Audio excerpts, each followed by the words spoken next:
Well, now it won't let me.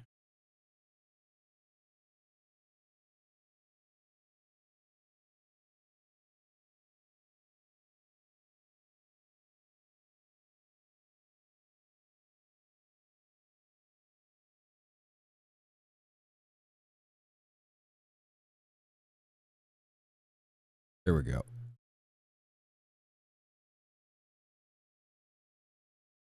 There we go.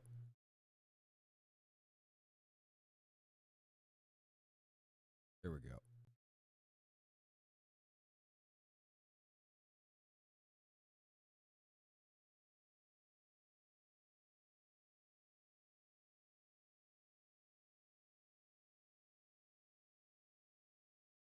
Yeah, I'm just gonna have to.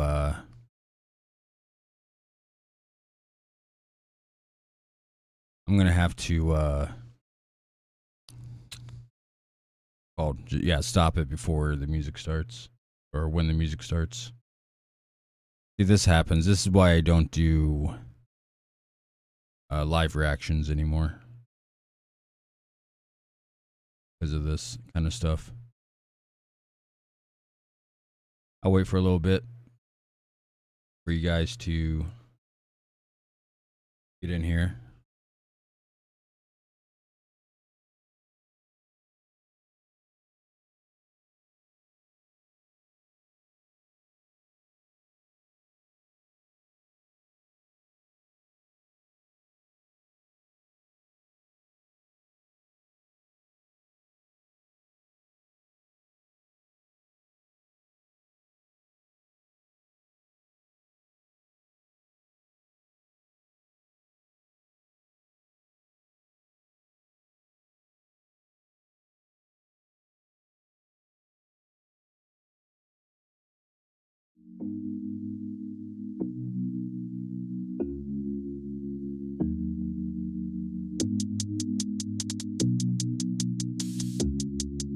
Are we back? Are we all back? I see three of us, and I'm one of them.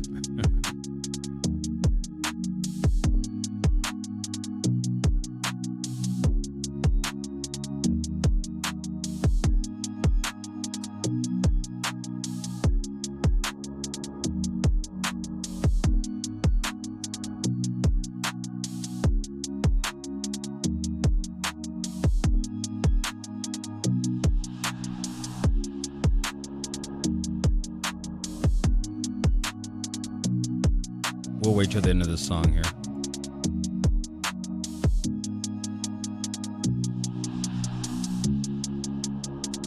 Yeah, I probably should do that. If I can figure out how to contact them.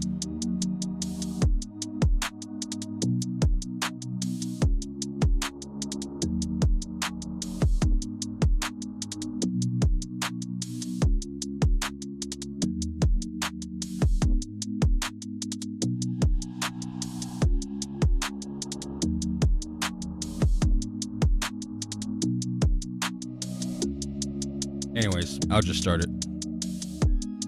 I'll start it before the song's over. Well, it's almost over. So I hope you guys are doing excellent today. I am doing excellent. Going on 4 hours of sleep. Kind of excellent. If you know what I'm talking about. Probably going to do some TV show reactions later on with my lady.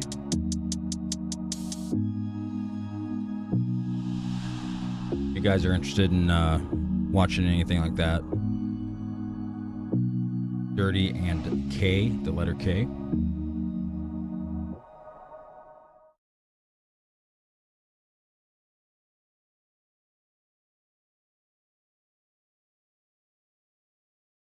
Just a second.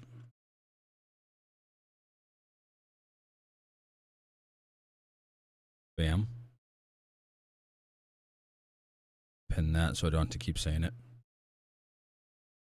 If you guys are interested, trying something new, you know.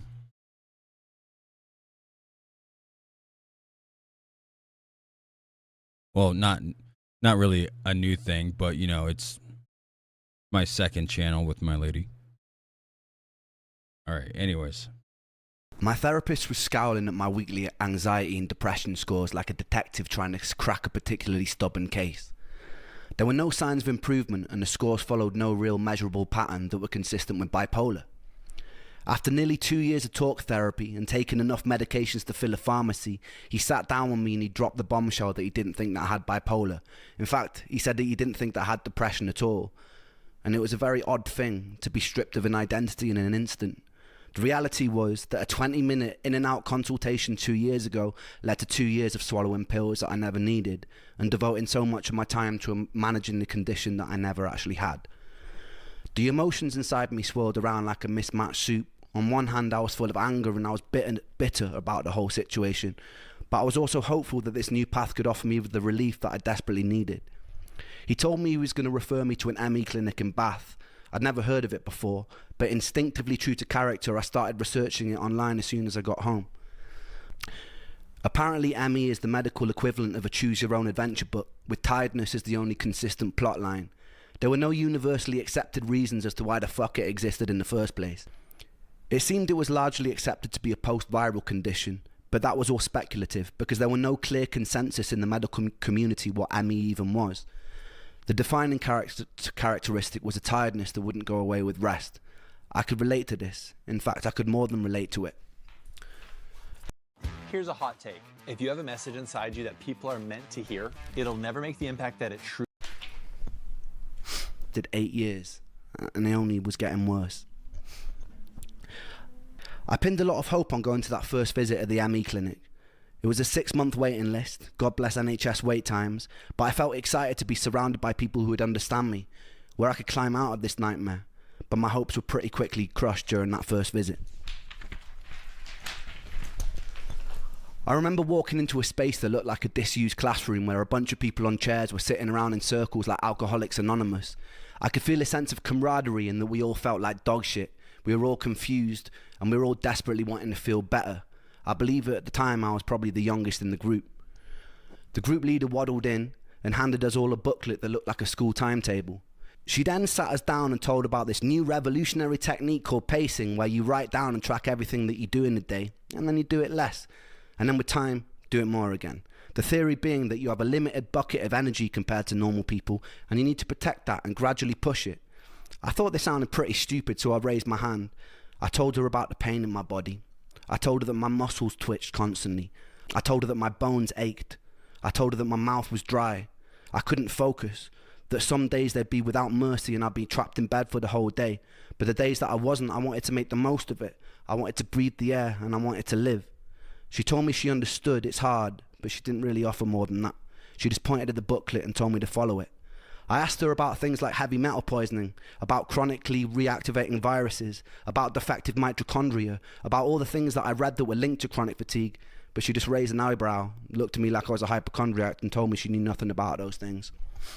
I remember walking out of the building feeling disheartened and defeated, so much so that my legs buckled as I was walking home. I began to sob uncontrollably on the side of the road. An old woman knelt down to comfort me and asked me what was wrong. I didn't even really know how to explain, so I just told her that I missed my friend. Despite my skepticism, I stuck to the program for at least half a year, and I kept going for my periodic visits to the clinic, and it did jack shit. In fact, I got worse. I was always getting worse. One thing that particularly struck me about the ME support groups was the pure desperation and confusion. With most other conditions, you're given a diagnosis, a prognosis of whether it's going to kill you, and what you can do to manage it or cure it. With ME, you don't get that. You get an indeterminately long sentence to purgatory. You feel worse than you've ever felt in your whole life, and you're given no explanation as to why, and no signpost pointing the way out.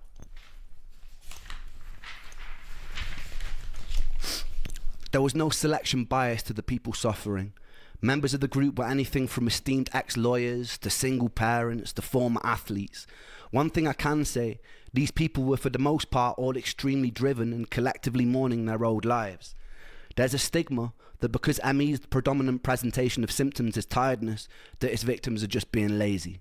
I can tell you firsthand that me and every single person I've met with genuine ME would rather run 1,000 marathons than have to live another week with the tiredness and the unrelenting fatigue. We were at war with our tiredness, trying desperately to escape it, and some of us would go to extreme lengths to turn ourselves into guinea pigs to try and find ways out. Suicide was pretty common in those online support groups. It was around this time I was swallowed into the music industry. I was out busking on the streets one day and I noticed this sketchy, good-looking Mauritian guy with his arms crossed watching me, really intensely, as though he was studying every lyric coming out of my mouth. He approached me and asked me if the songs I was singing were mine. I said they were.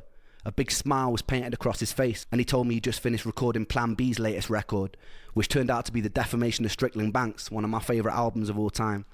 He was looking for a new project to sink his teeth into, and he asked me if I'd come to London to record. We got into it. The whole time I felt dreadful, but this was a lifelong dream materialising in front of my eyes, so bit by bit, when I could, I'd get the train to London and start chipping away at my first ever album. I didn't really let on how I was feeling during this time because I didn't want to sabotage it. There would be times I'd finish up in the vocal booth after doing the take, excuse myself to go to the toilet, throw up from the dizziness I was experiencing, sometimes with specks of blood, and then I'd go back and pretend that nothing had happened. I'd be sitting around with the whole room spinning and would pretend I was fine. There was only so long that I was able to keep this up. Eric told me it'd be a cool idea for me to start going to industry showcases and start building buzz. Performing live like this was a whole new level of taxing that I wasn't ready for. Hey, Dim Man, sorry. Thanks for stopping by. I appreciate you.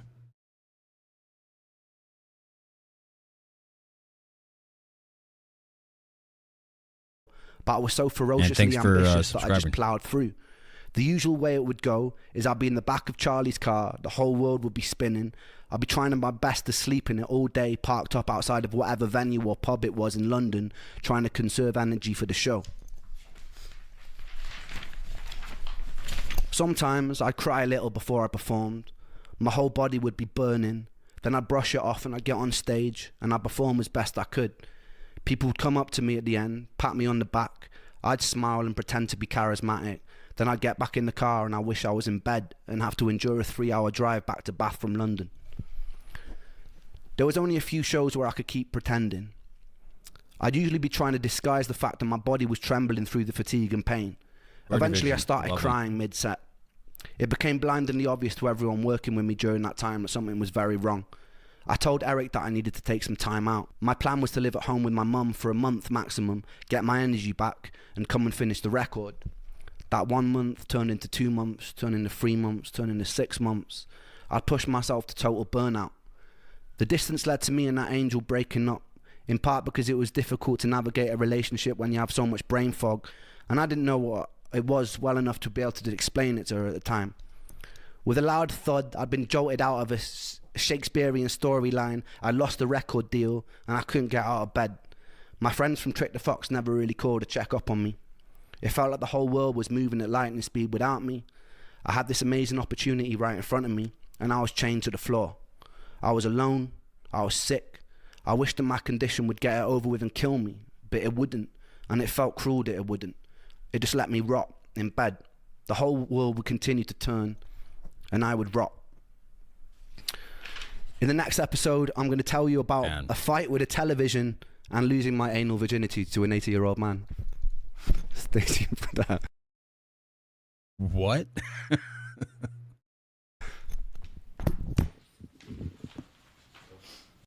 You gonna tell us about him losing his virginity? Cool.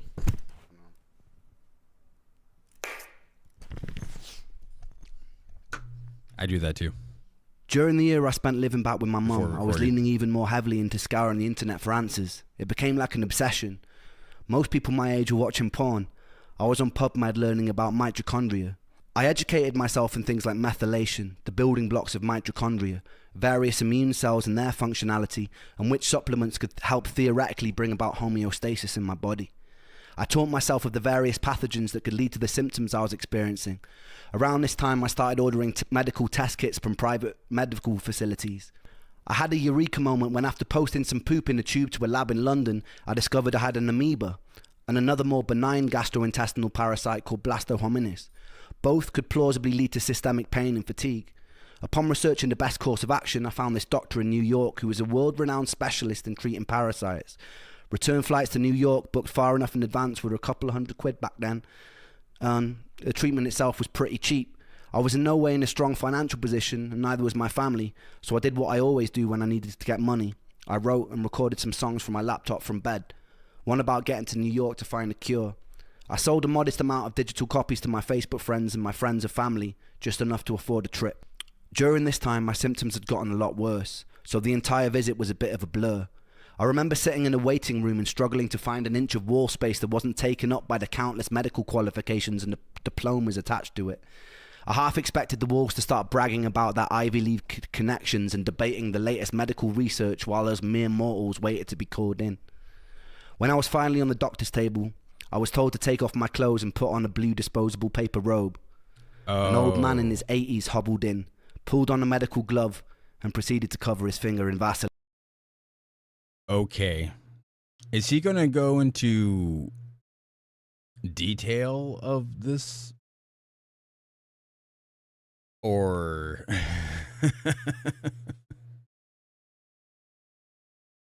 because you said he lost his anal virginity to a man, and I was really confused about that. But I'm understanding what he was getting a prostate examination or something.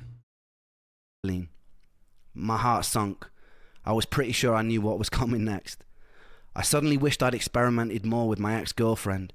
I didn't want to lose my backdoor virginity like this.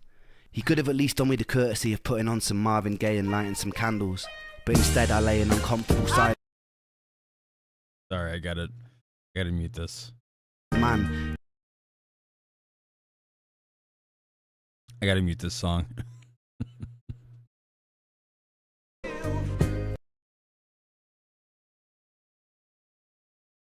with the parasitic amoeba and given a course of heavy-duty antibiotics to take. I believe it was paramomycin and secnidazole. After the course was finished, I pooped into a tube again, and they confirmed I got rid of the parasites. The constant internal techno raves and gurgling which usually plagued my stomach ceased, but I felt just as crap. And on top of all of that, I started becoming allergic to everything. And I mean fucking everything. The antibiotics had triggered some sort of massive food intolerance reaction. Whenever I'd eat certain foods, I'd get hit with a sudden hangover-like feeling, and my face would swell up. I'd later learned this was something called MCAS, and it was triggered by the antibiotics. This was the first time I felt the crushing defeat of pinning a lot of money, hopes, and time into a treatment only for it to make me worse. I'd felt it to a small degree with every failed herbal protocol, every antidepressant that gave me side effects, but this was on a much larger scale. Damn, that sucks. I almost felt guilty and full of shame for not getting better. I told my friends and family that this was going to be the thing that cured me. Not only did it fail, but I was now unable to tolerate basic carbohydrates, fruits, sugar, high histamine food, dairy, grains, without feeling terrible. The ride you're about to go on is crazy. His music is absolutely the best example of every genre, from R&B, rap, to rock, to reggae, to soul music, from the deepest subject to just fun. Nice. I can't wait to go on this ride. In this journey, I'm glad to have you guys with me. I felt pretty crushed about that. Despite this, some tenacious part of me had a perseverance that didn't want to stop looking for answers. I was obsessed with trawling the internet. I strongly believe if I didn't have that tenacity to keep looking after every defeat, I'd probably be dead today.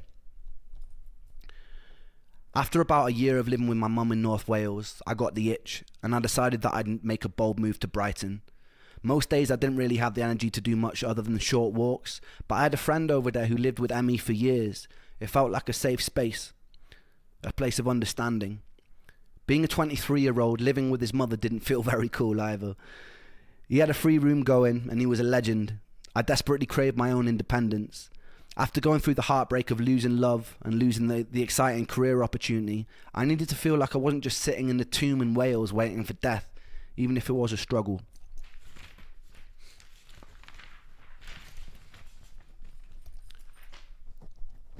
I made the move. It was a really nurturing space, and it was full of the lunatics of Brighton who would come and go. I was still living in a thick haze, but I was meeting people who weren't judging me for it. And the ad. You guys ever played this game before? With this safety, I was slowly finding Me my neither. personality again. Despite the comfortable environment, it seemed my symptoms were only getting worse. I started having pretty constant panic attacks. The first one felt like a heart attack. I'd never experienced a panic attack before, so I wasn't That was Leonardo DiCaprio. That was a good guess, huh? I only saw it from a really tiny thumbnail. I didn't know he would have movie clips of movies I've never seen before in here. familiar with the symptoms. My whole face went numb, and my heart felt like it was about to beat out of my rib cage. I panicked and I phoned an ambulance. They put me in the back, they took all my vitals, and they told me I wasn't dying. I felt disappointed. These attacks would happen pretty habitually every week or so. My symptoms of derealization seemed ever increasing. Derealization is hard to describe to someone who's never experienced it. The closest thing I can come to is feeling like you're on bad drugs. You feel disconnected from yourself, like your soul has been vacuumed out of your body, and nothing around you quite feels real. Everything has an unusual undertone, and nothing feels safe. I remember one night in the first year that I lived with Ben, there was this lightning storm of torrential rain. I went outside and I stood in a t-shirt hoping I'd be hit by a bolt of lightning and it would somehow shock me out of it. Unfortunately, I wasn't on Zeus's hit list that day. This urge to be shocked back into reality didn't really leave me. I remember one day I was walking back from the shops. I found an old analog television in an alleyway that was being thrown out. I can't quite remember the thought process that led me there. I just remember feeling angry, and I decided to smash the fucking pieces out of the TV in the alley. I picked it above my head and I hurled it towards the ground. The screen cracked, but it didn't shatter like I hoped it would. I did it again and again and again until there were large shards of glass lining the street. I saw one about the size of a kitchen knife and I picked it up. It's hard to rationally explain self-harm that's not a cry for help, because this wasn't a cry for help. I'd cried for help multiple times and no one listened. The pain I felt inside my body could never be done justice with words. There's a certain horror, a certain frustration of living in a body that would never give me a moment of peace. I felt constantly alienated. I had no doctors to tell me what was going on. They made me feel like a hypochondriac. There are no combination of words in the English language that can express that pain, that can express that frustration. There's no song I could write that would make you understand. In that moment, the closest and truest way I had of communicating my pain was driving a shard of glass into my chest and dragging it across until the blood was dripping down my body. It didn't hurt very much compared to what was already going on inside of me, and it didn't really help me feel better either, but it was truth, and there was beauty in that. Adrenaline gives you a brief moment of respite, but it wasn't long until I was exactly where I started, just decorated in a little bit more blood than usual. I made sure nobody saw. I didn't want to cause any alarm. I didn't want anyone to be worried. So I cleaned it up when I got home, and then I resumed the life of the undead. In the next episode, I'll tell you the story of when I was stabbed by an ancient sword and when I met one of the most talented people that I know. Wow. Crazy. So basically, no matter what medicine he takes, it doesn't help. Is he still like this?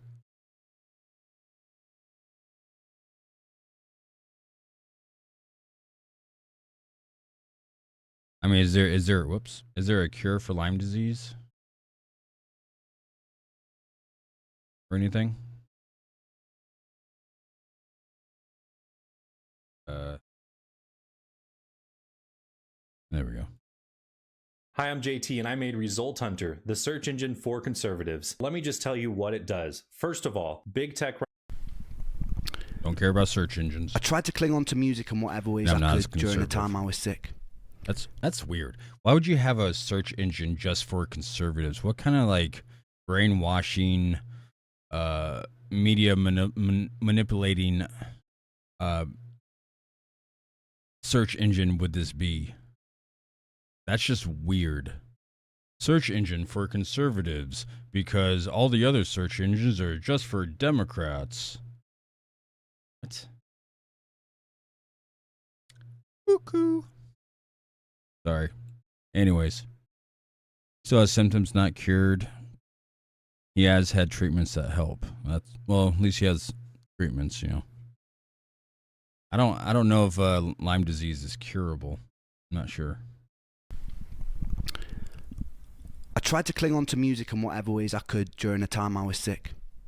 During my time in Brighton, whenever my energy would allow it, I'd get myself out onto the streets and I'd go busking, about once every 3 weeks or so.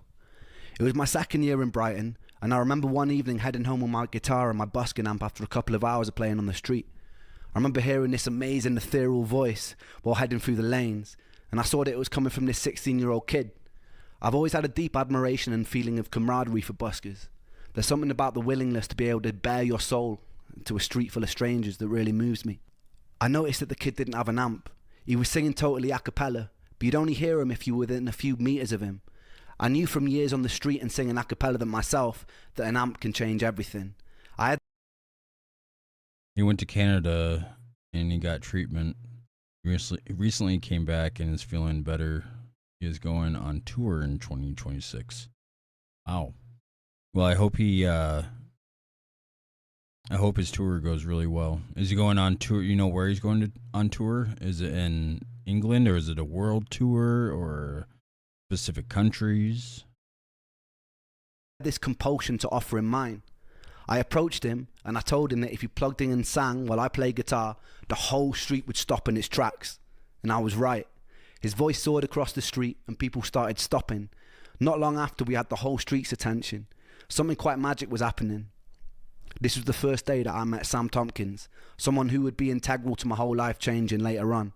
He had a friend with him, this guy called Connor Honeysett, who would later go on to be my manager. For now, they'd just be a couple of teenagers that I'd have to help out on my way home. It's funny how life works like that. I kept up to date with what Sam was doing on social media. There was a part of me that felt like his successes allowed me to live vicariously through someone else who lived an alternate reality where I never got sick. He was getting videos on SBTV, writing and featuring with some amazing artists, and there were quite a lot of similarities in our writing styles, and all at such a young age. I wasn't really able to do any of that stuff at the time. I was mostly bedbound with the exception of the odd day that I'd be able to go busking. It could have been very easy for that feeling to turn into jealousy, but it never did. I felt truly proud of him. Years later, we go on to write a song together called Blind Eyed, which would transform the trajectory of my whole career. Yeah, some people have mentioned that in the comments. The big push. During this time, I was still desperately jumping from one treatment to another treatment. And now that my diet had become more limited, I was trying new diets with no luck. As the options in the alternative health world started to dwindle, I started searching for answers in the divine. In the former years, I had moments where I found myself sitting in churches, talking in tears to whoever might be listening, or experimenting with energetic healing modalities like Reiki. With time, my searching started taking even more unusual turns. I started looking to things like exorcists. Once you exhaust all rational explanations and treatments, the irrational suddenly starts looking more palatable. I had a skeptic's mind, but I had nothing to lose because there were no other good options. Thanks for subscribing, Cammy. Appreciate you. My friend Momoko's mother was from Japan. She aligned herself with a sect of Buddhism called the Nichiren Daishonin. They would chant a repeated phrase over and over again while holding prayer beads. The chant would go, Nam-myoho Renge-kyo, Nam-myoho Renge-kyo, Nam-myoho Renge-kyo, over and over again. Its intention was to align you with your innate Buddhahood, to cleanse you of any bad karma and put you in alignment with your true destiny on earth, to find peace, to find tranquility. Momoko's mum gifted me with my own set of beads, and I began to chant every morning. Eventually, I joined a group in Brighton after a serendipitous meeting with an incredibly eccentric, bright, colourful suit-wearing piano tuner. He spotted my beads and he grinned at me and he pulled out his own. We'd sit in a small group and we'd chant for hours sometimes. Imagine being able to build an app with your name on it, just by thinking Sorry about that it. I don't have Base 44, YouTube a complete Premium. AI creation platform. I Describe what you want just and watch it take shape. No. There was something comforting about trusting the course of my life and illness to an incomprehensible power outside of myself. I definitely suggest all of you to get YouTube Premium. That's for sure. Sorry. I spoke openly in these meetings that I loved feeling part of something, but that I really struggled saying with certainty that I believed in it. This was the issue I faced with every religion I temporarily aligned myself with, looking for answers. Something in me couldn't bring myself to take ancient texts as gospel, all too aware of how man twists so-called spiritual doctrines to suit his own power-hungry pursuits. I wanted divine proof. I sometimes screamed at the sky or the waves and begged for it. I was answered with sickness. If there was a creator, I was angry with it. The irony was that I envied people of faith. I felt like people who truly trusted themselves to a higher power seemed to possess a level of calm and acceptance that I didn't. One of my stranger encounters was going to see a shaman. The shaman, of course, was a middle-aged white woman in a quite nice-looking cottage in Brighton. She told me to lie down, and she proceeded to lean over my body and made noises like coughing up phlegm while speaking an unknown ancient language that seemed to include whistling noises. After about 20 minutes of making distressed groaning noises over my back, she paused in contemplation for a while and proceeded to tell me that I'd been killed by a sword in my past life. She made sucking noises near the supposed stab site on my chest, and then she spat into a bucket. She then placed a little stone into my hand, and she told me that I had to bury it on a high hill in Brighton on the next full moon. The most depressing part of this story is during the next full moon, I did indeed find a big hill, dug a small hole, and I buried the stone in it. Surprising to say, fuck all happened. It was this journey into the spiritual unknown that led me to a very unsettling experience. I located a therapist online who had claimed to overcome ME herself. She specialised in it and dealt with people's past trauma, but also worked with energies like Reiki. Yeah, no problem, Dim. I appreciate you stopping by. You have a good one, and we'll see you in the next video. I had to get the train to where she lived. She met me in the car and drove me in silence back to hers. There was a bit of an unusual energy about her. I've always been really good at reading people. I can't quite explain it, but sometimes when I meet someone, it's like I have a sixth sense for whether or not they'll play a significant role in my life. This person's energy felt alien to me. When we arrived at her, she told me that she sometimes would consult with her horses about people's health conditions. It was at this moment I knew that she was probably insane. Yeah. Nonetheless, I shared a lot about my life. We got into the trauma of living with sickness, what it was like to constantly mourn your own life. It was comforting at first, and it felt like a safe space, until it got a bit weird. One day she offered me a glass of water before a Reiki session, and during the session I fell into a deep sleep. When I came around, multiple hours had passed, which was peculiar for me. I usually have issues with sleeping and couldn't drift off, particularly not in unfamiliar environments. She assured me it was total normal and to get plenty of water, and I thought nothing of it. Lines started getting somewhat blurry when she'd invite me for meals with her and her husband. I took it as friendliness, but I noticed that she started messaging me outside of clinic hours. One time I agreed to create music for her in exchange for some extra sessions. Not long after, I started getting strange messages in my Facebook inbox. She started telling me how she knew that all my previous songs had been about her, which they hadn't. When I dismissed this, she would sometimes message me saying that she was outside of my house, telling me that our souls were bonded and that bad things would happen to me if we weren't together. To put it lightly, I was already in a pretty weird emotional place because of years of sickness. So having someone in the position of trust abuse their position like this shook me. Wow. Yeah. Crazy people do be out there sometimes. That's never happened to me, thankfully. But yeah. So basically he's doing all these, taking all these different pills from different doctors and different methods to try to relieve his symptoms or try to cure something. But it just keeps getting weirder and weirder. It shook my trust in therapy even more. It shook my trust in people in general. I told her to never contact me again, and I blocked her, but she would still occasionally get through on other numbers. One time she'd phoned my mum's house relentlessly. My mum, knowing the details, told her to stop harassing me and threatened to get the police involved after things which went silent. This was also the year that I met my second ever girlfriend, who I'd later be engaged to for a short amount of time. My little sister had already set the relationship up in her mind. She met this girl in Bristol who she got on with super well, and somehow she wingmanned me and planted the seed in her brain that she'd be perfect for her older brother, me. My sister's friend had moved to Brighton, but I was blissfully unaware of this matchmaking. At this point, I was living in a house share in Rose Hill Terrace in Brighton with some lunatics I'd met at Ben's house, and Momoko had moved down from Cornwall. The house was only meant for 2 people, but Momoko and I had pretended we were married, and pretended that we were going to have a baby to be able to get it. As soon as the deed was signed, we moved in with about 5 other friends, one living in the living room, one in the attic, one in the study, one in the conservatory. It's safe to say rent was pretty fucking cheap. Yeah, I would say so. A house meant for 2 people shared with 7 people, if my math is correct. Yeah, Cammy, I'm jumping head first. I figured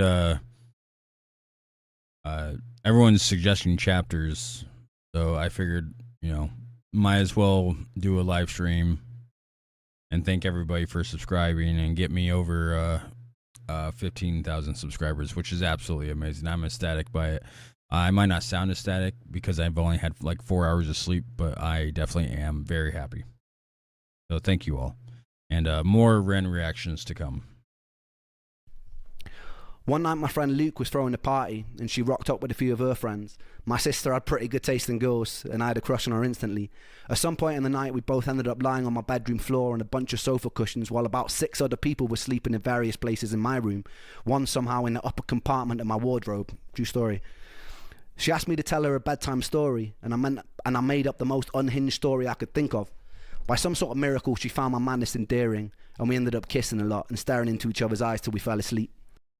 Oh. You saw my high Ren reaction?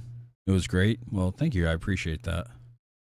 This is quite the jump. Yes, I'm not doing the music parts because my previous live stream, which was just before this one, got shut down by YouTube. So not doing the music parts, unfortunately, but I'll probably get to them anyway in the reactions. The reaction videos. So stay tuned. It's strange navigating a relationship when you're sick. I couldn't go out to eat at restaurants because I was allergic to everything. I didn't have the energy to do most normal things that couples do. Some days I'd be so full of brain fog that my personality disappeared, and it was hard to explain that to someone without them thinking that maybe you were just being a bit off with them. I think losing Joe, losing Callum, losing the record deal, losing my last girlfriend, it had all made me wary of getting attached to good things. Quite a lot of my illness made me feel ugly, and it's hard to accept love when you feel ugly. So he lost his record deal because he was sick and couldn't record, I guess. That's what I got in the comments. Nonetheless, she did love me, and with time our relationship grew.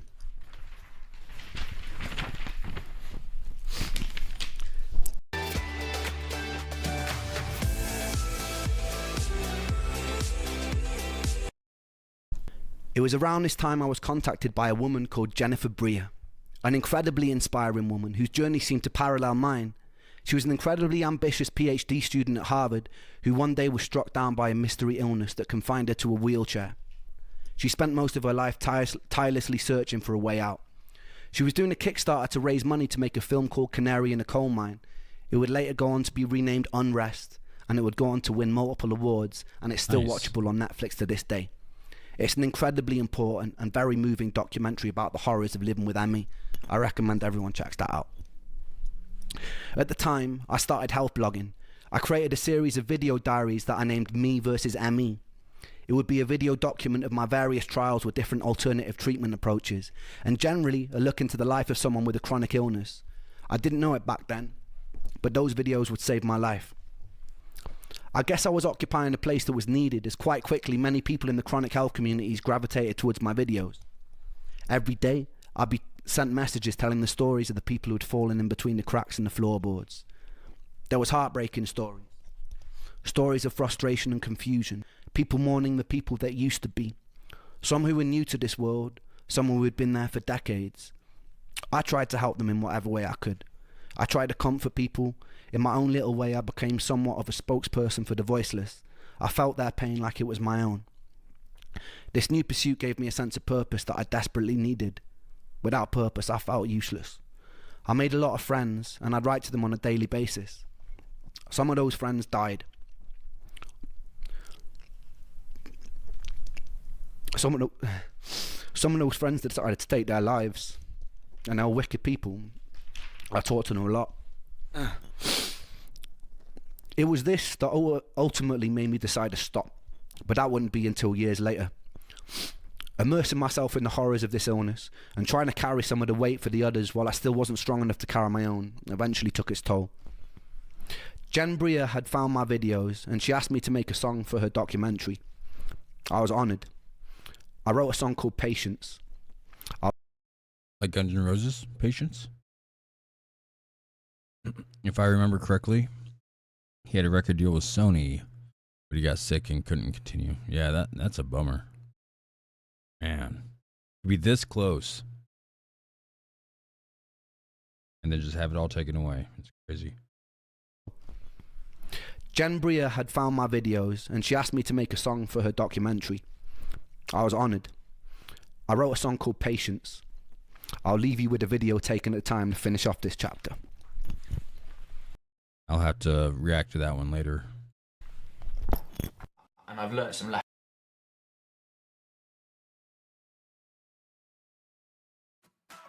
It's Lola's birthday, and she's growing up fast. Happy birthday, Lola. At her last appointment,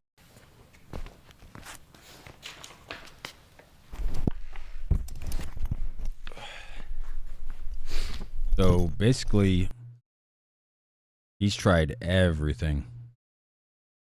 And then he got a stalker, and he found his temporary fiance the same year after losing all trust in people, which is crazy to me. Because, if you lose all trust in people, then finding a fiance would be almost impossible.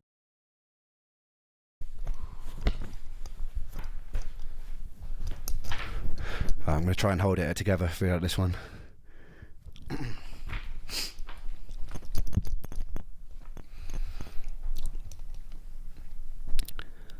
2015 was the worst year of my life. At the end of 2014, I attended a private UK-based ME specialist clinic called Breakspear. For some reason, the treatments had sent my health nosediving, and I became more sick than I'd ever been. I became so weak that I couldn't walk to the bathroom without needing to lie on the floor to recover. I couldn't focus on anything. I couldn't read. I couldn't watch TV. All I could do there was lie there in pain. It was obvious during this time that I needed to move back home with my mum again. She moved to Cardiff with a new husband, and they had a spare room, which became my tomb for the next 8 months. At this point, I was so weak that the most that I could manage to do a day was to take a shower. The rest of the time I was confined to my bed. I started reacting even more severely to foods, so every single meal had to be blended into soups or broths to avoid negative reactions. Pain constantly shot through my shin bones and through my feet, like splinters. My stomach would gurgle, and the muscles in my body would constantly twitch, spasm, and ache. My body felt drained of every single ounce of life, and I was so tired, but I was too wired to sleep. I was so full of mental fog that reading a single page on a book seemed impossible. The daylight coming in from behind the curtain hurt my eyes. Loud sounds felt overwhelming. All I could do was wait and pray for sleep, knowing that when I woke from it, nothing would change. I wouldn't feel in any way rested, and all the symptoms would persist. This went on and on and on. It was day after day of physical and mental torture. I thought of concentration camps, of prisoners of war being tortured. At least the escape of death seemed likely. During that time I never got breaks. My whole body burned, my brain was on fire, and I had nowhere to hide. In the merciful moments where I could concentrate, I tenaciously trawled the internet, looking for ways out.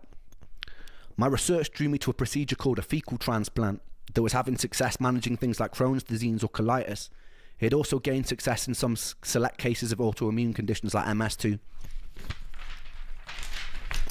At the time, I felt like much of my issues were caused by dysbiosis, which means an imbalance in your gut flora.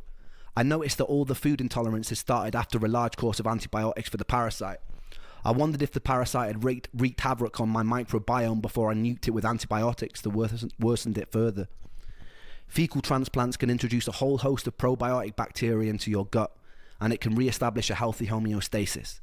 In normal person speak, I wanted to pay to put another person's poop in my butthole. I carried on filming videos from my bed, blogging my experience. I was pretty convinced that during this time I wouldn't be alive much longer. And part of me wanted there to be some kind of document of what I'd been through in hopes that it might help someone later down the line. He is a lot braver than me. I don't think that I would ever agree put someone else's poop in my butt. I could never do that.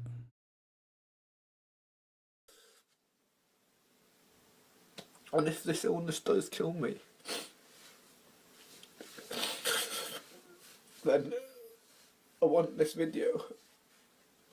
I want somebody who can take notice of this video. Sorry about the ads.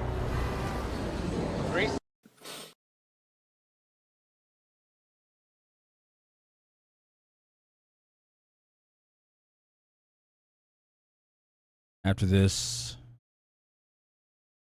it improves. This reminds me of a bad acid trip I had. The levels of paranoia mind can put on a person through when trying to respond to the horror of things it doesn't understand. Yeah. Hi, Meg. Thanks for watching my reaction. I appreciate that. I'm just watching this to try to get to know Ren better and what he's all about and stuff.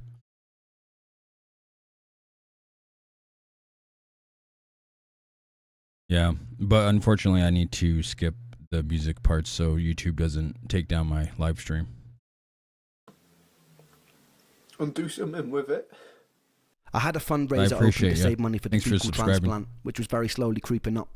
I needed to save $6,000 in total. I remember my girlfriend wanting to come and visit, but telling her that I didn't want her to. There are a few reasons for this. One, I was pretty sure I was going to die soon. The day before Joe died, I'd been sat with him at a pub, catching up, playing pool, cracking jokes. I'd often wondered if I'd have been hit less hard by his death if I'd been away at university when it happened. For my girlfriend's sake, I wanted her to have distance from me. I also felt ugly. I felt unlovable. I was unable to communicate, and I didn't want her to see me like that. I watched my mum look thinner and more frail every day that she had to watch her son deteriorate, and I felt immense guilt. My mum would often walk in and find me either crying on the bathroom or kitchen floor, having no energy to get back into bed. She'd often sit with me and massage my feet, which always hurt, and she'd hum melodies to me like she would do when I was a little boy. During this whole time, I hadn't picked up my guitar. I barely had any sunlight touch my skin, and I lost a lot of weight.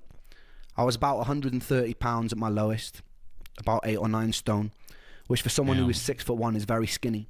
My average weight is usually about 168 pounds, 12 stone. Every day the same thing. I don't know what I'd wake I don't know what 12 stone means, what the stone part means, but yeah.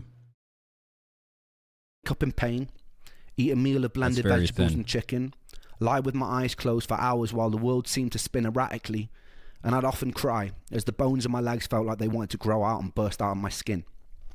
Despite this, what I didn't know is things were about to get a lot worse. Come June, I've been in bed for about 6 months straight.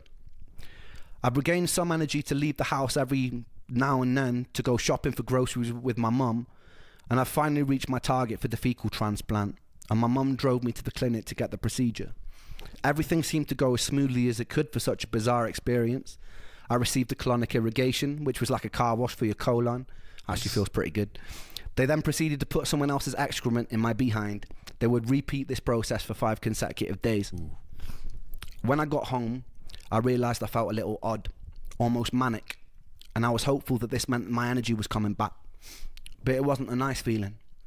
As the days progressed, I started to feel an innate sense that something was very wrong. It seemed my immune system was going into some sort of overdrive.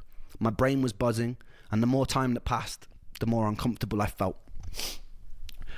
I remember early one morning, I was lying on the kitchen floor after attempting to get a glass of water. My body hurt so much that I was digging my nails into the laminate flooring, screaming, and my mum ran in and asked me what was wrong. I remember repeating, "I don't want to go, I don't want to go, I don't want to go," over and over again. I felt myself falling down a deep tunnel in my mind, almost as though my entire soul was tumbling down into an abyss. When I finally crashed to the bottom, I was hit with this immense feeling of stillness and peace. I stopped crying. I sat up, and my mother looked at me, puzzled. I have not felt to this day that sort of serenity that I felt in that moment. I looked around the room, and everything seemed to have gained a clarity and quality. But what was most peculiar was the feeling of stillness. There seemed to be some sort of respite from the mental torture and fog in my brain. I still to this day have no explanation for what happened. I looked at my mum. I smiled at her calmly, and I told her that everything was okay now. Her partner Michael came in, and I remember them both looking at me, perplexed. I started speaking fluidly for the first time in months, but it wasn't quite me. I was cracking jokes, being witty. My mum would laugh nervously. I remember feeling as though I was coming up off an ecstasy pill. I felt this underlying feeling of euphoria. I caught myself occasionally erratically snapping my fingers or making whistling noises in between sentences, or staring at some empty part of the room as though there was somebody there, then snapping back to the space and talking to my mum. This feeling of intense euphoria lasted about 48 hours. During this time, I'd adopted some newer strange behaviours. Everything in my room that wasn't parallel bothered me, so I had to make sure it was aligned and facing the same direction. The whistle and the finger click became a new tick, and it started rising in frequency the more time that elapsed. I also noticed that I get stuck on words or sentences when talking to my mum. For example, if I was saying a sentence like, "I'm not sure how I'm feeling today," I would sometimes get stuck on the whole sentence or just a word from it and repeat it about 30 or 40 times before I could move on to the next. So I'm not sure how I'm feeling today, feeling today, feeling today, today, today, today, today, today, today, today, today, today, over and over. I can't really explain why, but it's like saying it carved out a safe space for me. So, according to the University of Delaware, people with an IQ of 115 and above can perform any job without intellectual restriction. After about 2 days, that feeling of peace and euphoria was swapped out for a feeling of immense dread and doom.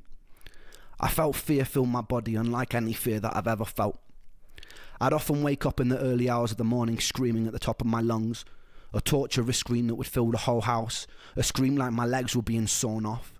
I felt pure terror. My mum would run in and try and calm me down.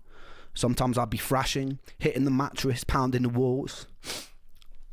It usually ended up in me exhausting myself and her stroking my head in her lap as I sobbed and repeated the same words over and over again.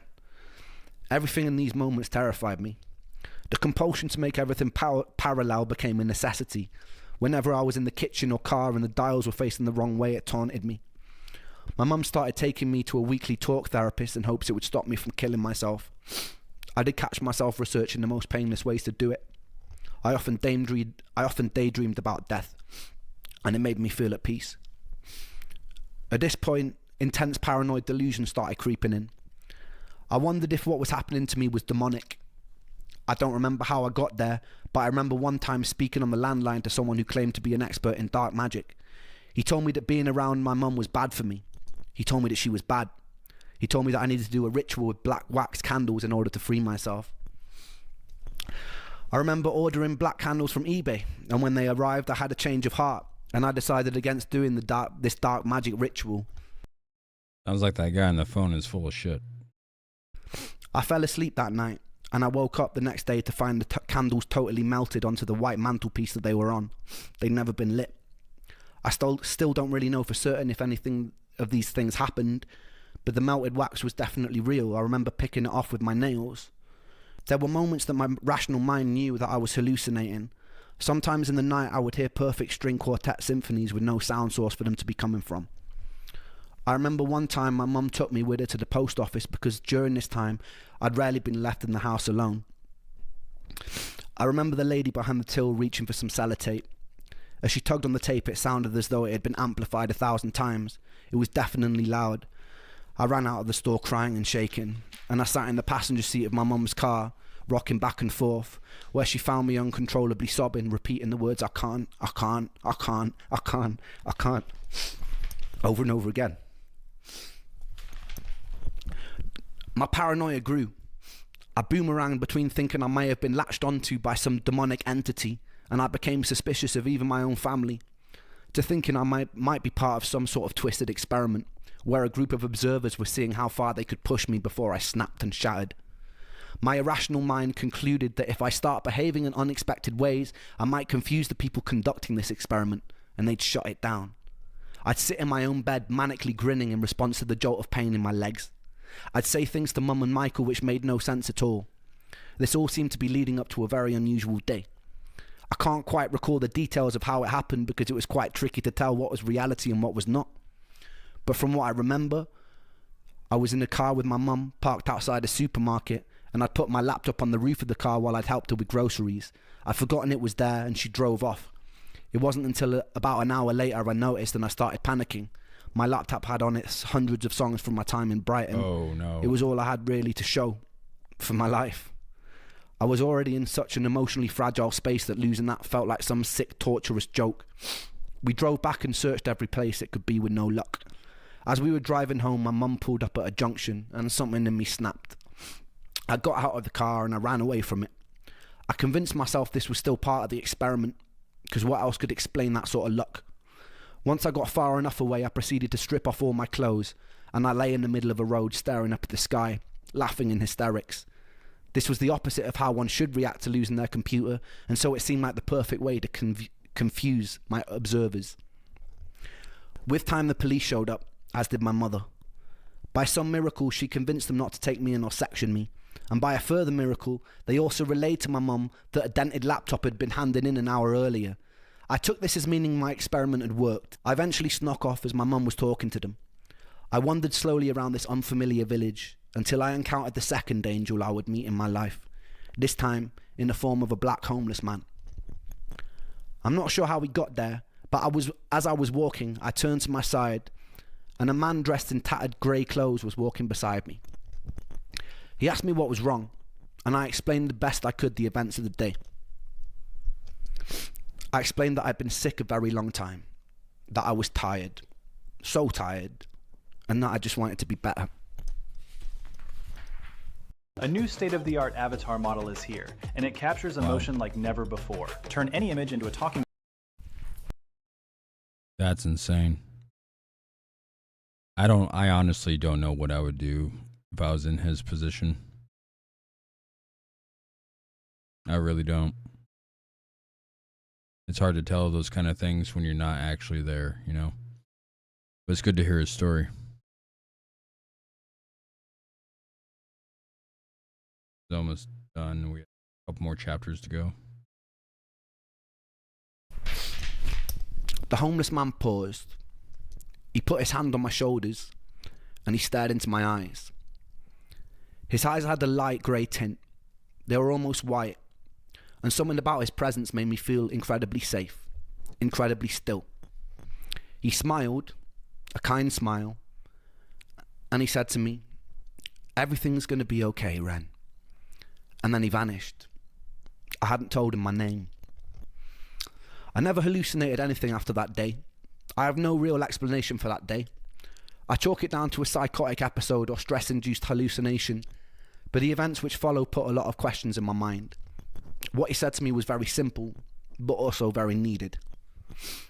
I realise a lot of people might hear these stories and just presume I'm a bit mad, a bit weird, like I do when people tell me their ghost stories. All I can do is tell you my experience and let you derive your own conclusions from it. Anyway, I got home and I started to obsessively research ways to escape this new seemingly psychotic space I was in. It's a strange thing to describe, but it was like me, Ren, was in the passenger seat of my mind while some other entity was steering the ship. I was watching myself do things like scream at night or repeat words over and over, and I think to myself, damn, that's pretty crazy. But I wouldn't be able to do anything about it. Every now and then I had moments of lucidity where I was more in control. I was doing things like stimming. I had night terrors, vocal tics, I'd stutter and I'd stammer. And for me... What's stimming?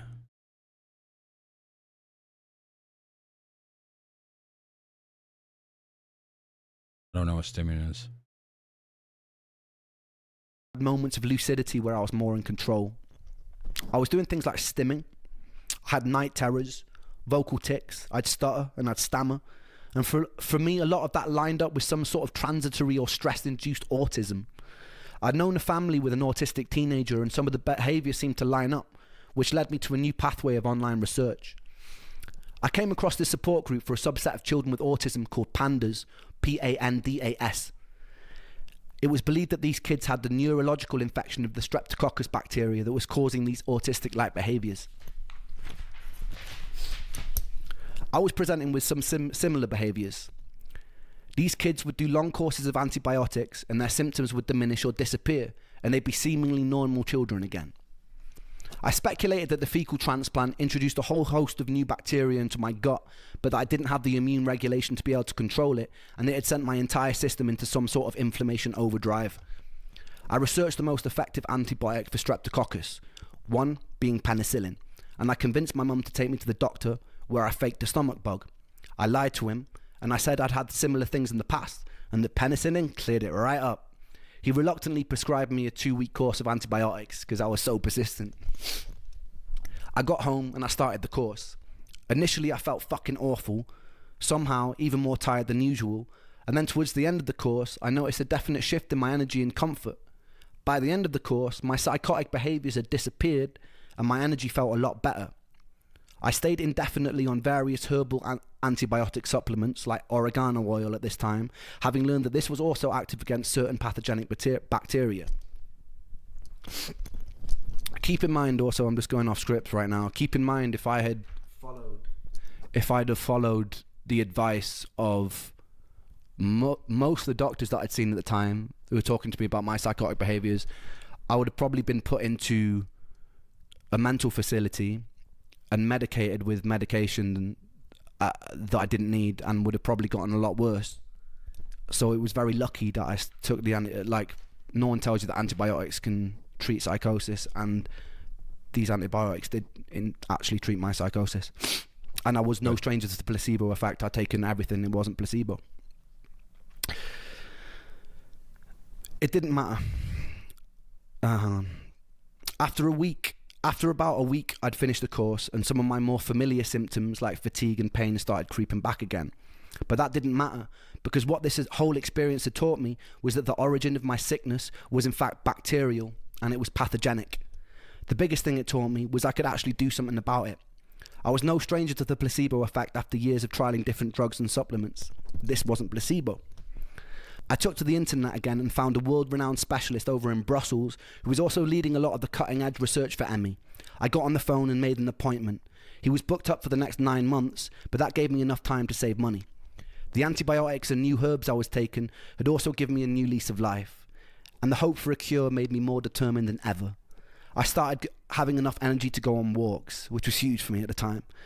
My dad would drive over to my mum's and we'd go out in the car, and I'd take photos of wildlife on beaches. I was picking up my guitar again after months in bed. I eventually invited my girlfriend over and made the decision to move back to Brighton as soon as I was strong enough to.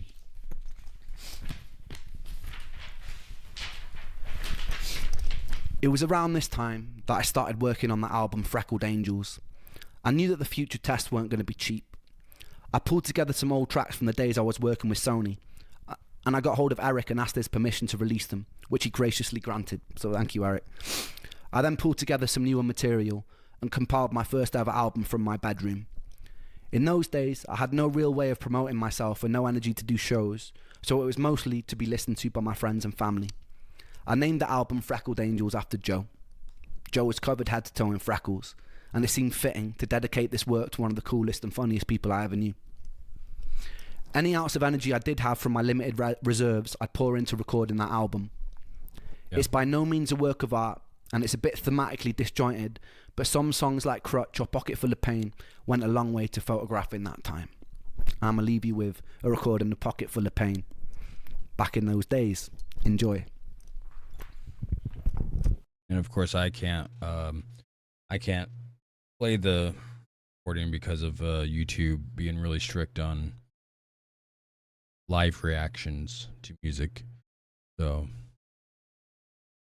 hey Rhymes, how's it going? Hi, by the way, we'll watch your reaction later. Just stumbled over your live.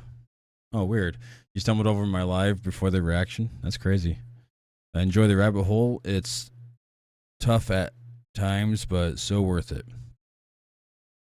Yeah, I hear you. Don't know exactly, but stimming is basically making noises in order to calm yourself. Gotcha. Okay. Deal with ADHD. Yeah. I have a daughter that's fully autistic, nonverbal self-harm autistic, and yeah, she does that from time to time. I didn't know it's called stimming though. Skip this. Sorry, I have to skip it. And an ad. Before he even had the test results, the doctor in Brussels glanced up from the form he'd asked me to fill out, and he said, "You have Lyme disease. We can run the tests, but I'm certain of it." I'd heard of Lyme in passing during my hours trawling the internet, but I'd never spent long diving into it. It was an extremely rare disease in the UK that you can get from tick bites, so it never really came across my radar. I sat there, puzzled for a moment. I said, can I get better? He said that many people go on to recover, some don't.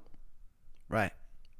I wanted to ask him so many questions, but my mind at that moment was totally blank.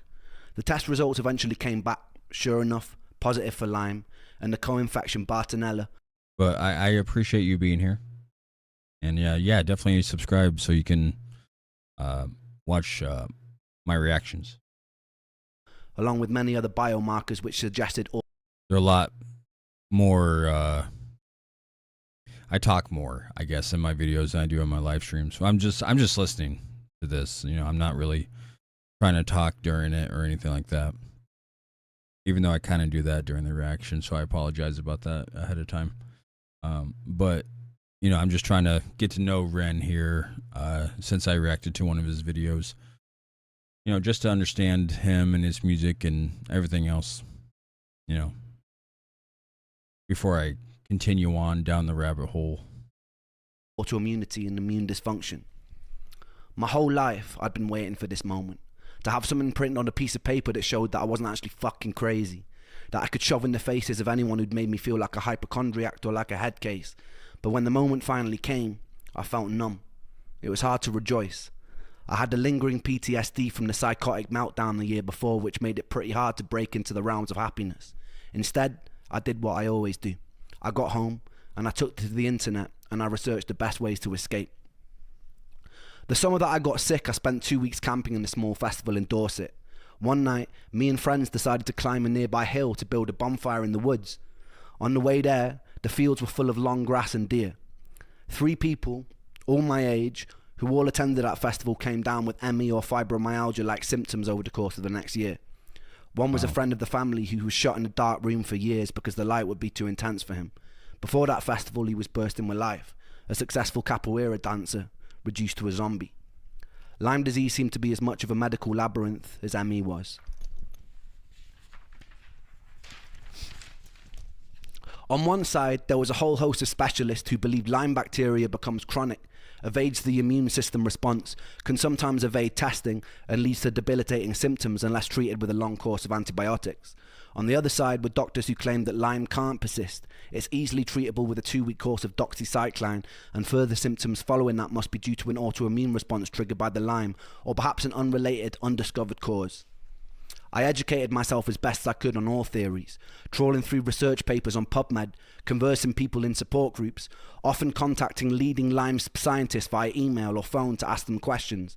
Lyme disease is caused by Borrelia, a spirochete bacteria that causes symptoms like extreme fatigue, confusion, joint pain, heart problems, digestive issues, anxiety, depression, and in extreme cases, hallucinations. So everything was adding up. I fell down internet rabbit holes of learning how Borrelia produces outer membrane vesicles, which contain outer surface proteins which can modulate your entire immune response, essentially dampening it for its own survival. It was a truly insidious pathogen, a smart one out of a twisted horror sci-fi. There would be online groups claiming it was created in a lab in Plum Island off America and weaponized. Due to the widespread suffering it seemed to cause, and given how hard it was to treat, it was easy to see how people gravitated towards these sorts of superstitions and speculations. The main thing that made my head swim was the sheer number of treatment options, in part a byproduct of the cognitive dissonance in the medical industry at the time. There were countless antibiotic protocols, herbal protocols, immune system modulating protocols, wackier ones where people would be stinging themselves with bees or swallowing certain helminth parasites to modulate their immune systems. It was a wild west, and I wasn't so naive to be unaware that there were a lot of quacks in that space selling people snake oil, financially taking advantage of desperation. Like a lot of the medical industry, I despise people and companies who see opportunity to profit from other people's misery. If you're watching this video and you're one of those people, I would highly consider switching your role in the world and being on the right side. One common factor a lot of these protocols seem to share was you would certainly get a lot worse before you got any better. There was something called the Jarisch-Herxheimer reaction. As you kill off the pathogens in your system, they release biotoxins in your body, which are eventually cleared out by your kidneys and liver. These can cause systemic inflammation, additional fatigue, brain fog, mood swings, pain, flu-like feelings. I was no stranger to these things already, but when they got even worse, it was a mental battle. I sought out as many success stories as I could, and I looked for common threads in the ones of the people who made a full recovery. It seemed like long courses of antibiotics were working for some people, but to do it safely I needed to be in the care of a specialist. The NHS were fucking useless. After multiple appointments, one with an infectious disease specialist, they told me the most they could give me was a couple-week course of doxycycline. I knew that probably wouldn't be enough. They told me chronic Lyme wasn't something that they recognised. I presented them with printouts of much of the research I'd gathered online for the most recent studies, which they dismissed. One of them told me I seemed obsessed, and they asked me if I thought about getting a hobby. I fantasised about dragging him by his tie across his desk and pressing a stapler into his skull. Then I politely got up and left. Doxycycline would lead to improvements for a short time frame, and then my symptoms would come creeping back. I tried many antibiotic and herbal approaches to treat the Lyme without much luck. I tried things like Rife treatment, which is essentially running an electromagnetic pulse through your body in hopes that it will kill the bacteria. I was desperate. It seemed that America took Lyme disease far more seriously than the UK, which made sense as it was far more prominent there. I settled on a doctor called Dr. Jemsak over in Washington, and when I could, I would busk or I'd sell music online to raise money. My girlfriend at the time also ran a fundraiser, and my mum said that she'd also help contribute towards flights.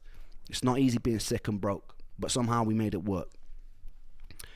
A week before I was due to fly out, something happened which changed my whole life. I've always been a believer in the good that you're putting out in the world coming back to you. Luck, therefore, is more of a karmic consequence. When I was making video blogs, I wasn't doing it to build a following or for any sort of social merit or personal gain. I was doing it because I thought I was going to die. I was doing it because I wanted to feel like I'd left some sort of positive mark on the world, like I'd helped. I remember waking up one morning and going through the comment section. Well, I'm not a very usual kind of person.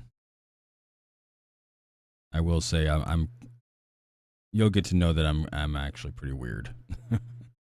Of the latest video I'd posted, only to find a message from a British doctor who is running a clinic over in Germany in Los Angeles. He is the third and final angel of this story. You could keep daydreaming about McDonald's, or you could I'm so order hungry right now. and be This is eating McDonald's. Some things are that easy. I'm so hungry right now. I can't take this. I can't take that commercial. He was reaching out to offer to help, and he didn't want anything in return. We exchanged messages and ended up jumping on a video call together. The angel explained that he sympathised with my story. His son was a musician, and at his clinic he'd seen firsthand the countless times the destruction that Lyme disease was causing. He explained his clinic was involved in cutting-edge stem cell procedures and seeing promising results for various autoimmune and Lyme patients. The cost of the procedure was upwards of $25,000, something that I could never afford. Yeah. But he said that every year he personally selected patients to attend his clinic for free. He would offer me the treatment free of charge. All he wanted me to do was document my experience. It made sense to me that if Borrelia was able to modulate the immune system for its own survival, that an intervention that focused on immunological homeostasis would help. The clinic also offered antibacterial IVs targeting the Lyme and various other treatments intended to build the body back up after years of chronic health complications. I was kind of in shock. When a stranger reaches out and offers something so generous, it's natural to doubt his intentions, but something told me to trust this kind offer. I really had nothing to lose, and as morbid as it sounds, my willingness to die made it easy to throw myself into a more experimental procedure. There was also some security in the fact that he wanted me to document my experience and share it with the world. If it had been more sinister, surely he wouldn't want that sort of exposure. I decided that I'd still go to the initial consultation with Dr. Jemsek, as I'd raised the money, but I would catch a flight to LA once it was done. Money was still an issue. The entire treatment length was about 6 weeks, and back then I could have never afforded the accommodation for that long. I decided to hop Especially on in Facebook, California. and I found a Lyme support group based in LA. There, I found people going through the treatment at the clinic who were happy to put me up in their guest rooms. Despite all our faults, human beings' ability to empathize, lift up strangers, and collectively solve problems purely because it's the right thing to do is such a beautiful characteristic to carry. I sincerely hope that we can find ways to hold on to our own empathy and humanity as we step into the future. I believe these traits will save us as a species. Survival of the fittest is a myth in a society where we have all our basic needs met. It becomes survival of those willing to cooperate. Unusual is a renegade in the making. I hope so. Is that one of the key ingredients? The time came and I flew out to America with Momoko, keeping me company and keeping an eye out in case my health crashed. I went to the initial consultation in Washington, D.C. They recommended that I get on a minimum of a year-long course of various antibiotics and supplements, some to be rotated. I saw this as my fallback plan if the stem cells didn't work. We then headed to LA. It was summertime, so it was boiling. The clinic was based in Beverly Hills. The juxtaposition of spending most of my life in waiting rooms that were falling apart, feeling like a defective product on a conveyor belt that's being rushed along only to be dismissed, to then go into being in what felt like a 5-star health spa where there seemed to be a genuine care and interest for my well-being, was quite odd. I was greeted enthusiastically by the doctor. He seemed a lot younger than his age. When I mentioned this, he laughed and he said it was the stem cells. As we spoke, I could see his childlike enthusiasm for what they were doing at the clinic. Stem cells were very in vogue at the time. There was also much territory to explore, and the potential of what they could offer harder to treat diseases was incredibly exciting and promising. It was hard not to feel some of that contagious excitement leaking from the doctor. He explained that because I've been sick and misdiagnosed for so long, it wasn't going to be easy. There was no magic fix. At times I might feel like giving up, but I should trust the process. So I did. When we first arrived, I was staying on the floor of a young couple's apartment. They were just starting treatment at the clinic. Fontaine was a songwriter and he was an actor. One night he asked me if I liked bikes, and then he took me out on the back of his Harley Davidson and drove at high speed through the hills surrounding LA. It was interesting talking to Fontaine about her experience. I'd found people I could relate to online, but very rarely did I meet people in person whose experience had mirrored my own. She'd also been through the ringer of misdiagnoses, medical dismissal, left to suffer, trying desperately to claw back her own life. I started to realise this problem wasn't localised to the UK. It was global. So many people were going missing and screaming into a void. The first week at the clinic was aimed at building my body back up. I would sit for hours while various vitamins and nutrients were dripped into my body to address any deficiencies that may have occurred from years of being sick. They also offered talk therapy, lymphatic drainage massage, ways to calm your nervous system that would aid healing. I was still having to pinch myself that this was all free. I felt guilty for the people who had to pay. It wasn't easy. Occasionally I'd have an immune reaction to one of the IV drips. I didn't know at the time, but I had mast cell activation syndrome, which meant my body would become highly inflamed in response to many food, vitamins, even things like perfumes or scents from everyday cleaning products could set it off. A year later, while in the German clinic, I would be minutes away from nearly dying after going into anaphylactic shock during an IV drip. A nurse luckily caught me in the nick of time and injected me with an EpiPen. I spent a night in the emergency ward with Germans who couldn't speak a word of English, who put me on an electrolyte drip that made me feel even worse. During the second week in LA, I moved places to stay with another couple. The husband had been a prop and set designer for the Fresh Prince of Bel-Air. They were extremely generous with their time and space and became almost surrogate parents to me and Momoko. There is an unusual companionship you feel with someone who has faced similar levels of suffering as yourself, like an unspoken bridge of understanding. At the time, I was having difficulties with my girlfriend. I wanted her to come with me to LA, as this felt like a pretty pivotal moment in my life. It was a time where I really just wanted to feel safe, but she couldn't take the time off work. I think I felt a little bit funny about the fact Momoko had made the time and sacrificed her own work and she hadn't. She was being distant with me whenever we spoke on the phone, which frustrated me more and more. We ended up arguing a fair bit. I think this was the beginning of seeds that would soon grow into finding extremely difficult to be in relationships in general. I usually feel pretty unlovable, extremely isolated, very antisocial. I felt alienated, often bitter that most people go through their lives not knowing what it's like to hurt every day, that they didn't appreciate the freedom their bodies allowed them as they should. To be alive and to not hurt is a blessing. To be alive and not hurt is all I want. The day of the stem cell transplant finally arrived, and I was nervous, as you would be getting a giant fucking metal rod shoved into your skin.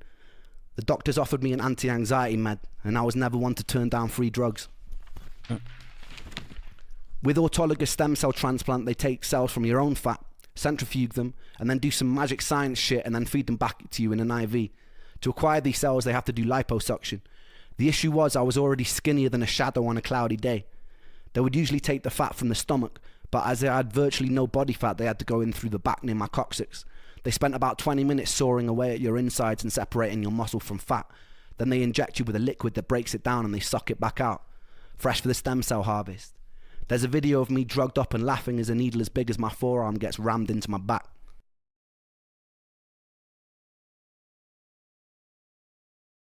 Wow. I returned home pretty bruised up, but full of hope. Like they're digging for gold. And so I'm pretty kind of bruised up. I've got these 2 little holes here where they took the stem cells out and they put them back in my arm. You can't really see on this camera because the light's too much, but I've got more holes in my arm than a Scottish heroin addict. I'd met people at the clinic who were further along the process than me, who were singing the praises of how much better they felt. For the first 3 months I didn't really notice much, but I was told it would take time. I was already doing somewhat better from the 6 weeks of IVs. It's an unusual psychological space to be teetering on the precipice of hope that your whole life could change. There's a certain tension and a certain excitement that comes with that. I was also having big problems with my girlfriend at the time. I'd found out some things that had really shaken my trust. In retrospect, I should have just walked away then and there, but I held on because part of me blamed myself. In my sickness, I held people at a distance, so I felt like I deserved negative things. We would fight a lot. The health problems added a whole new dimension to something that would be hard for any couple. By the way, Ren is aiming for his own clinic in UK to help people. That's nice. Yeah, it sounds like he's a good person then. I couldn't trust that she loved me as much as she said she did because of certain things that I found out. A few months after the transplant, me and her decided to get away from everything and stay with her mother on the south of Spain. One night, we were sat on the grass, looking up at the sky, being surrounded by avocado and lemon trees. It felt like we were in some sort of Eden-like paradise. She asked me to marry her. It was her way of proving that she loved me and would always love me. And I said yes, but I meant no. Even when we went to pick out rings, I just felt scared.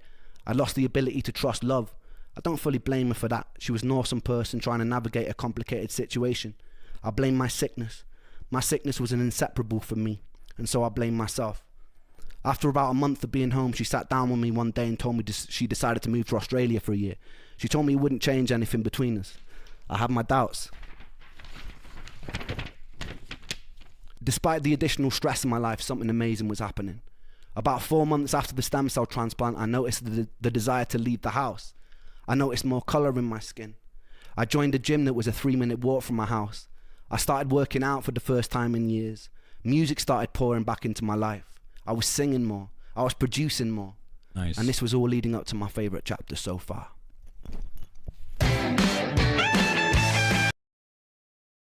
Wow. So things seem like they're turning around at least a little bit for him. You have it listen, you type it in.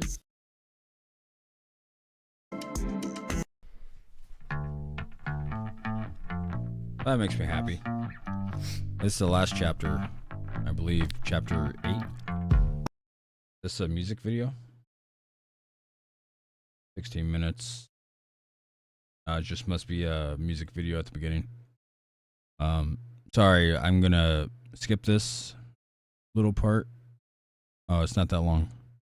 Okay, I'll just mute it.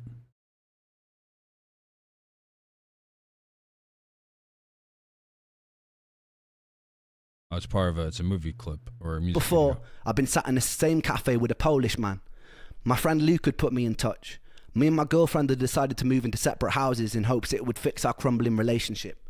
The guy seemed pretty chill online, and so I'd already agreed to move in with him. This was just a little informal meet before we did. A few minutes in, I instantly regretted everything. He told me a story of how the week before he'd come home drunk and he'd pissed all over his own living room and was in hysterics about it. I laughed nervously. Run away. That's what I would do. No. Obviously, taking a sip of water as I imagined a future of watching Netflix shows near a carpet that stank of piss. He then went on to tell me a story of how this girl that he'd liked had rejected his advances. So he'd, in his own words, grabbed her by the pussy and she slapped him. He wasn't sure if it was going to work out between them. What the? Was he Donald Trump? You can't just grab someone by the pee. To tell me a story of how this girl that he'd liked had rejected his advances. So he'd, in his own words, grabbed her by the pussy and she slapped him. He wasn't sure if it was going to work out between them. I was certain it wasn't going to work out between them. I didn't laugh this time. I made an excuse and I left. When I got home, I messaged him, making up a lie that me and my girlfriend had patched things up and she'd be moving with me instead. I had a week to find a new roommate. I was, for all intents and purposes, a loud little bugger. I'd often spend unhealthy amounts of time making beats, so the person that I moved in with needed to be able to tolerate noise. I found this Facebook group called Brighton Bands of Musicians and I posted on it. It went something like this. Hi, I'm a noisy person. All right, what's that? Michael Hennigan.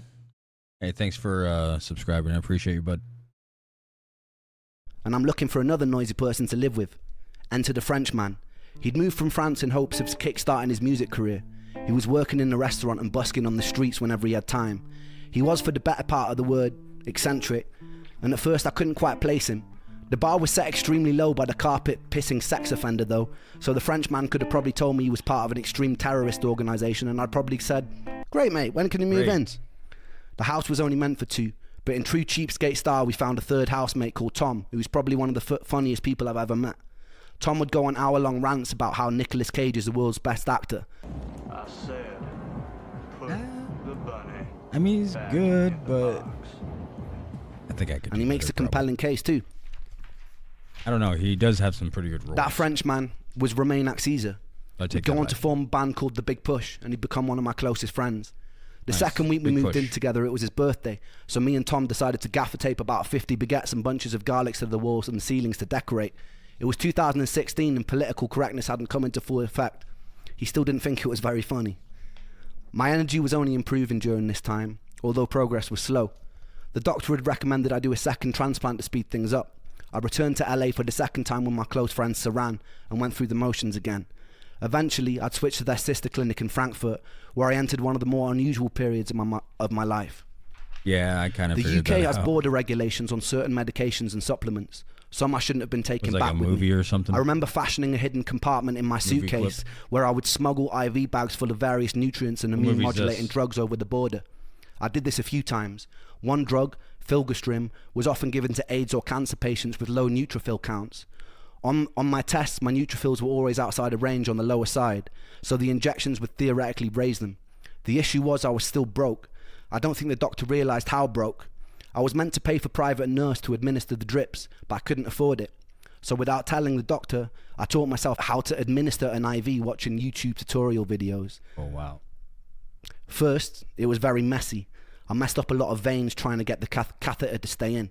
There was a lot of blood, but eventually I got the hang of it.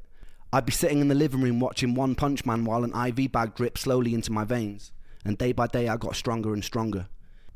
I just finished developing the first stock trading tool of its kind. Oh, that's the name of the... Designed to help you dial up or dial down how I aggressive should you react want to to that be sometime. with literally just a few clicks.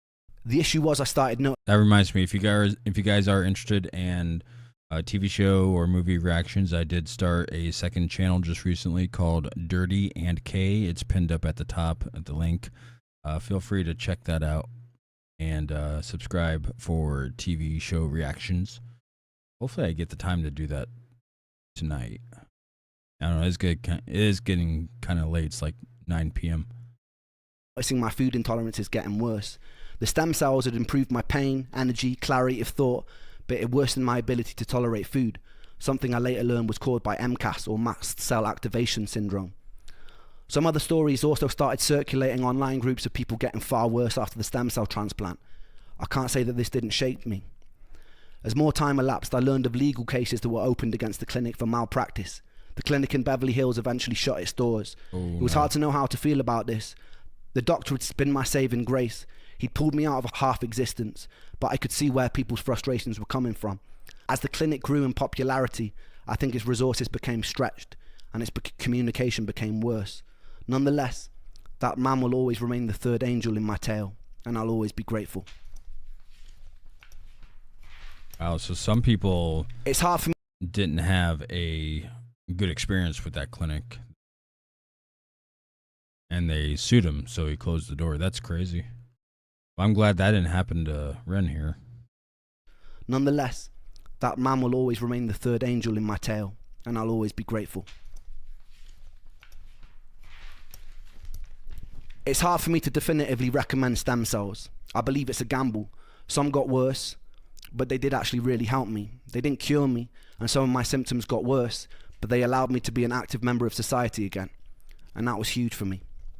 A few more months passed. My girlfriend had moved to Australia, but she was being very distant with me and rarely answering calls. She broke up with me on Christmas Day while I was visiting my mum. I took it very badly, but it was also symbolically the end of one chapter and the start of the next. Despite our difficult... On Christmas Day. Couldn't have waited like maybe a week after or maybe a week before even. It had to be Christmas Day. I'm still grateful for the time we shared. There's always two sides to every story, and I don't imagine it was easy being with someone who was tormented by my health problems as I was during the time. I returned back to Brighton, and then I started living for the first time in years, really living. Me, Romain and Tom would throw parties nearly every night. I didn't drink or do drugs, but I was high on being able to participate. I felt like I was living in Brighton for the first time in my life. I was able to walk around, to take in the city, to live. I also started getting the attention of women. During my teen years, I wasn't the best looking and I was a bit awkward. During my early 20s, I was so sick I rarely went out. So this was new for me, and I threw myself in head first. I realised that I really like pretty girls, and pretty girls apparently like boys who make music. A lot of nights I'd go out by myself around Brighton and end up meeting a whole bunch of beautiful women. One night I ended up breaking into the Hilton Hotel with a girl that I just met. We managed to get onto the roof, but we were chased down the flights of stairs by security. We ended up having sex on the beach at 2 a.m. while the tide came in. The parties we throw would get crazier and crazier. There'd be times where everyone was half naked by the end of the night. I'd find myself in strange situations where I was having sex on a living room sofa with two girls while some random dude sat smoking a joint on a nearby table. I noticed this guy who was a friend of Romain's who kept passing out on our sofa. One time he woke up covered in scratches from this Mexican girl who had been telling us stories the night before of all the people she'd stabbed. This guy was Goran Kendall. He sang like Bob Dylan, and he looked like he'd fallen out of a punk rock band. I liked him. Me, Romain and Goran were all musicians, and naturally we started jamming together. I remember the first time something clicked. We were at Goran's house with an Australian girl I'd been seeing and her friends. The night before, she'd gotten drunk and tried to strip me naked during an open mic night at the Fiddler's Elbow. I was pretty willing, and we both ended up in our underwear being kicked out in fits of laughter. We decided to start working out 3-part harmonies together. We figured out a cover of Octopus's Garden by the Beatles. And not to blow our own horns, but it sounded fucking brilliant. I remember someone walking past the house and hearing from outside, and they started to clap. Eventually the three of us would busk on the streets together.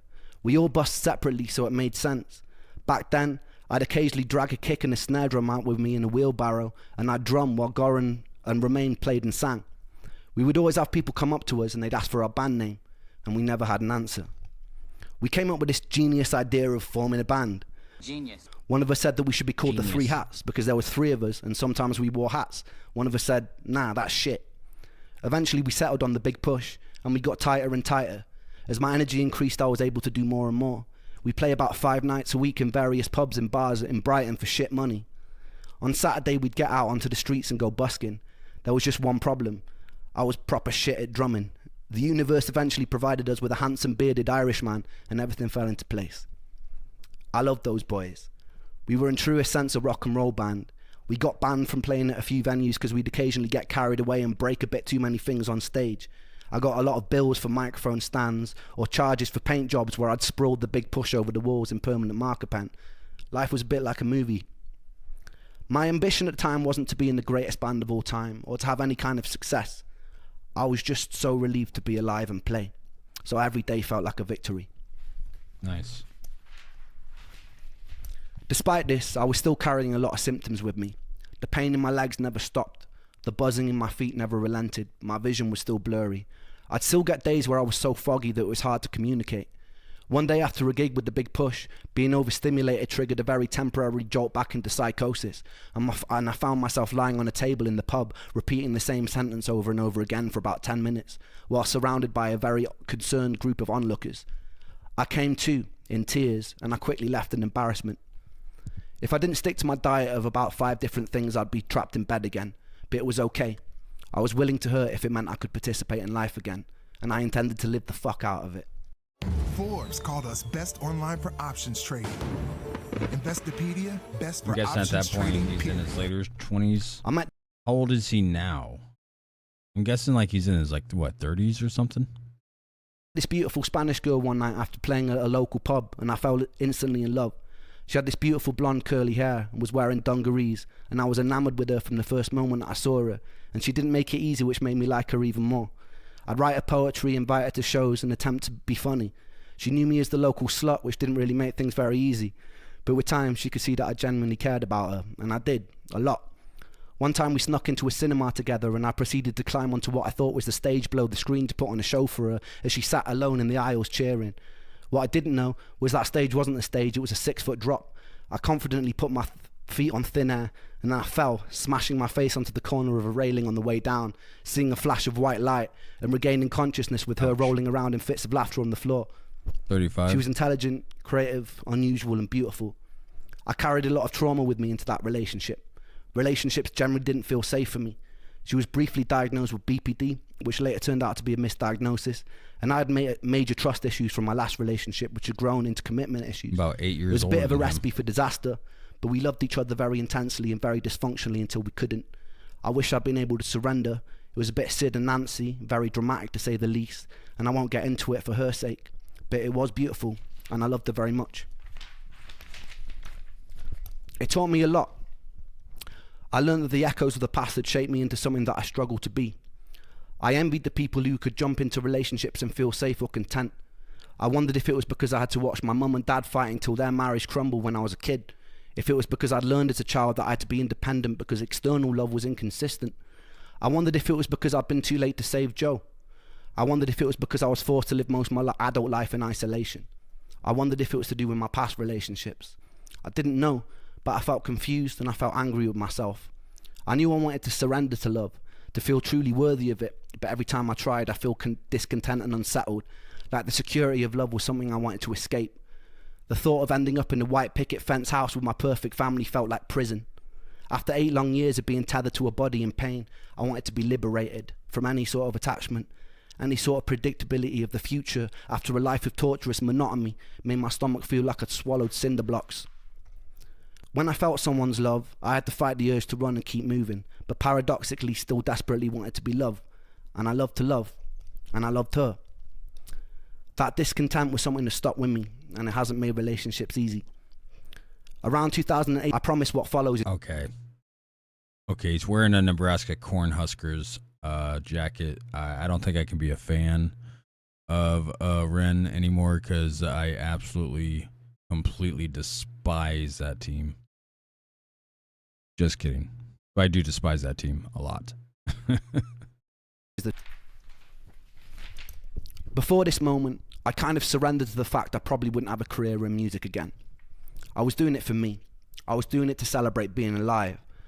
The week after the video shoot, me and Sam decided to go busking again because it had felt so good. Someone filmed us covering a version of Vera Hall's Trouble So Hard.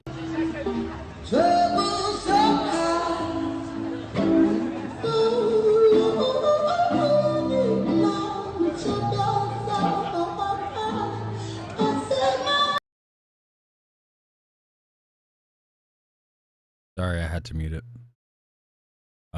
Because YouTube will take it down, stop the stream. On Facebook. It was the first thing that I'd done since returning to the land of the living that went viral, and it went very viral. It started being shared everywhere by millions of people. 2 weeks after that, another cover of us performing was circulating the internet. That went viral too.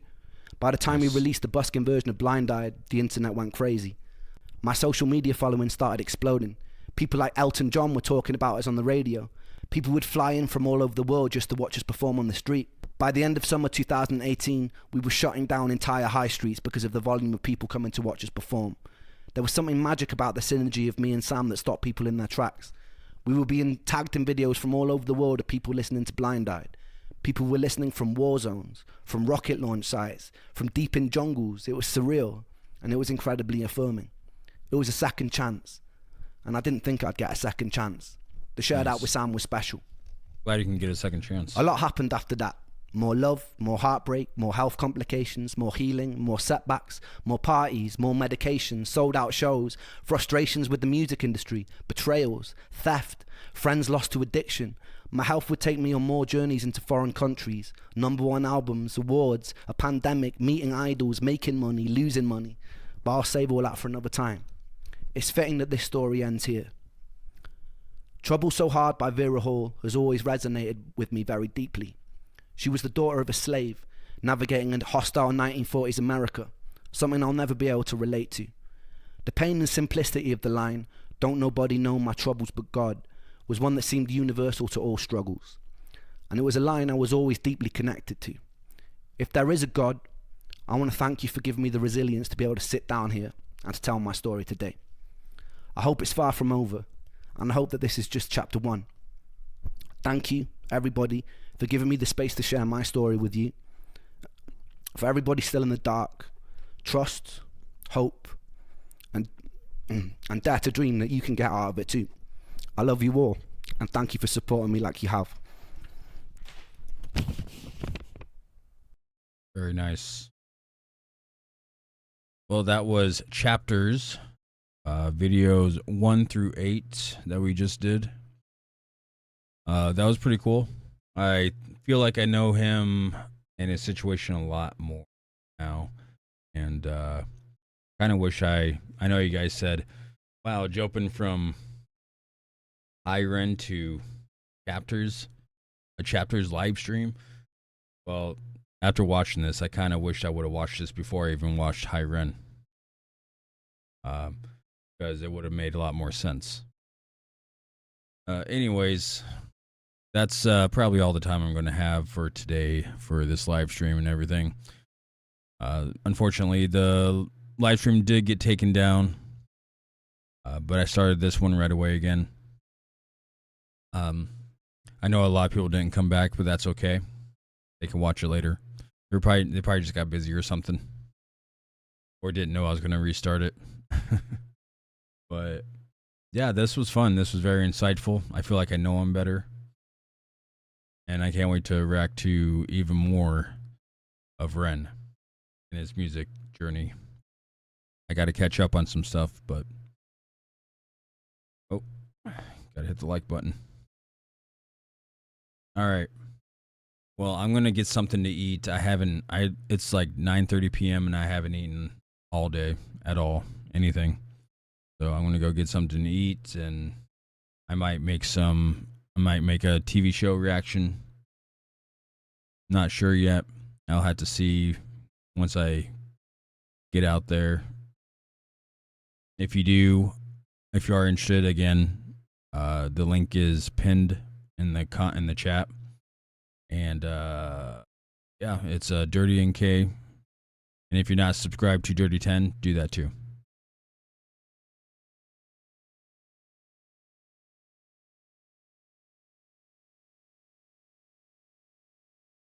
All right, I'm going to end the live stream.